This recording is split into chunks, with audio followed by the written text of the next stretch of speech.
Баршаңызға сәлем. Менің сөйлесіп жүрген жігітімнің отбасы, әйелі, балалары бар екен. Мен шынымда білмедім. 3 баласы мен әйелі бар екен. Вахтаға келіп жасайтын еді. Содан айына 10-15 күнге келіп тұратын. Өзім шалғай ауылдан боламын. Ағама мал қарасам, сет ұстамайды деп сендірген еді. Солай бір жылдан артық жүріппіз. Кешкісін жұмыстан кейін кездесейік деді. Мен шықтым. Кейін кафеден тамақ алып, квартираға келген едік. Мен өзім ажырасқанмын. Ол душқа кіріп кетті. Мен киімдері мыжылып қалмасын деп ілгішке ілмек болғанмын.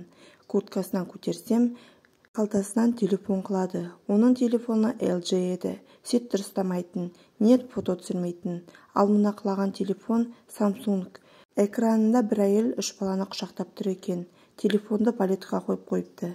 Блокировкасын аша алмадым. Қайта сап қойдым. Сосын бөлек ақырын іздестірдім. Шын есімі мүлде бөлек. Маған өтірік айтыпты.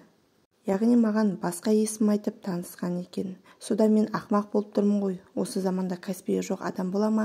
Каспийде тексермеппін. Ал ол маған телефоным бұл приложениені көтермейді деп айтқан еді. Яғни мені алдаған екен. Ертесіне кездесейікші дедім. Содан кейін аяғым ауыр деп өтіріктесіні көрсеттім.